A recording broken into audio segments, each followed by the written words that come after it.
Lázaro Cárdenas, 1934-1940, fue donde la reforma agraria alcanzó su máxima expresión, trajo consigo ampliación de la superficie agrícola e impulsó a la producción primaria en general y agrícola en particular.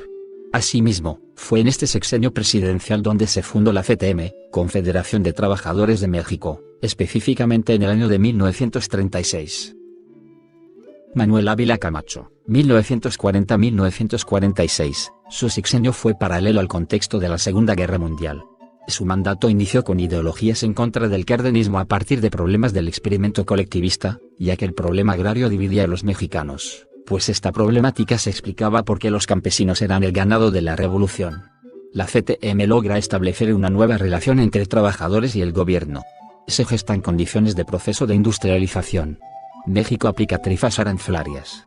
Se da paso a la elaboración de bienes de consumo y se aplica la Ley de Industria de la Transformación, ya que esta ley se emitió a fin de enfrentar el alza de precios nacional para satisfacer el total de la demanda interna. Se abre paso al nacimiento del PRI, Partido Revolucionario Institucional. Y finalmente aquí se reconoce como la primera etapa del modelo de sustitución de importaciones e inicio al famoso milagro mexicano.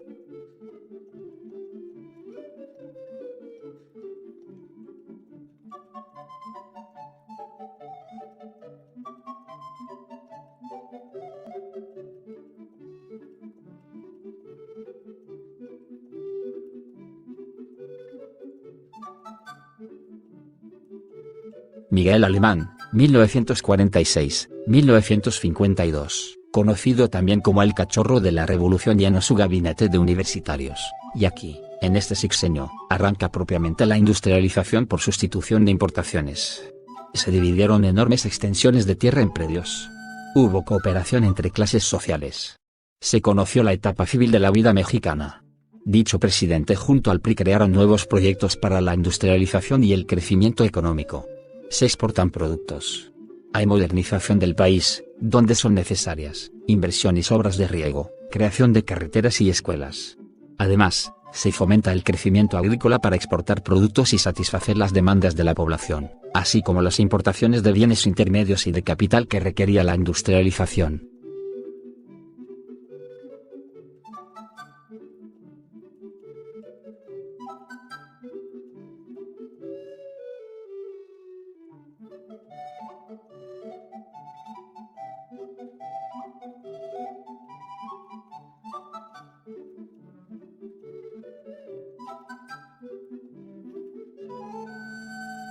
Adolfo Ruiz Cortines, 1952-1958, la primera etapa de la industrialización por sustitución de importaciones finaliza. Se impulsa la producción agropecuaria. Se declaró la devaluación del peso. E inició el desarrollo estabilizador.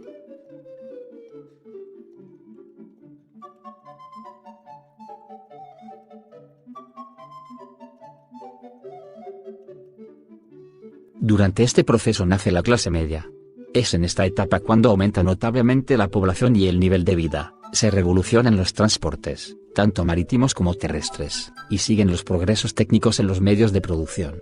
Esto permite, por un lado, acercar los mercados tanto internos como externos y al aumentar los niveles de producción. Los aumentos en la productividad, resultado de la revolución industrial, provoca aumentos en la demanda de alimentos y materias primas para la industria. Los países avanzados proveerán de manufacturas y bienes intermedios y de capital a los países periféricos. Los países de la revolución industrial comprarían a los atrasados, es decir los de América Latina entre ellos, alimentos y materias primas necesarias para mantener su nivel de industrialización, así como la creciente demanda de alimentos por sus poblaciones. El sector exportador requiere de inversión en infraestructura, principalmente en vías de comunicación. Además de sistemas financieros y de banca. Para hacer posible la exportación era necesario la disponibilidad de recursos naturales, el tipo de producto de exportación principal y los requerimientos para la producción del principal producto de exportación, insumos y tecnología. También se han introducido nuevas formas de organizar el trabajo y la tecnología, así como el comportamiento de la demanda externa para los principales productos de exportación, para llegar a satisfacer la demanda externa. La inversión extranjera y el traslado de recursos también influyen en el crecimiento del sector exportador. El traslado de recursos se dio vía préstamos a los avances de las economías europeas y Estados Unidos. Al igual que se invirtió en la contratación de trabajadores, internos o migrantes. La inversión pública va ligada al traslado de recursos externos y afecta también el progreso técnico. En primer lugar, constituye una de las bases del avance del capitalismo y la acumulación dentro de los mismos países de la revolución industrial. En segundo lugar, si no se hubieran revolucionado los transportes, no sería posible la exportación de manera fácil. Finalmente, la ideología liberal, la modernización económica no permitieron que los cambios en la ley ocurrieran debido a la idea del liberalismo, ya que se creía que el libre intercambio de productos y recursos en todos los niveles resultaba benéfico para todos los países. Se trató de incentivar y se benefició la inversión extranjera por sobre la nacional, se empleó la productividad y un efecto retroalimentador sobre la inicial acumulación de capital en vías de comunicación.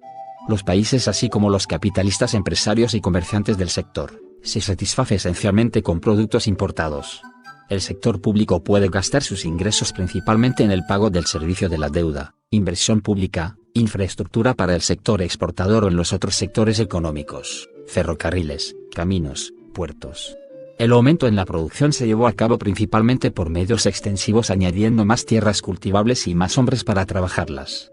El crecimiento en los países avanzados se da dentro de un cuadro más grande que incluye el desarrollo, mientras que en los países primarios exportadores se producen economías heterogéneas. Existe mayor demanda de alimentos y materias, consecuencia de la misma revolución industrial y que son necesarias en los países avanzados para continuar su expansión.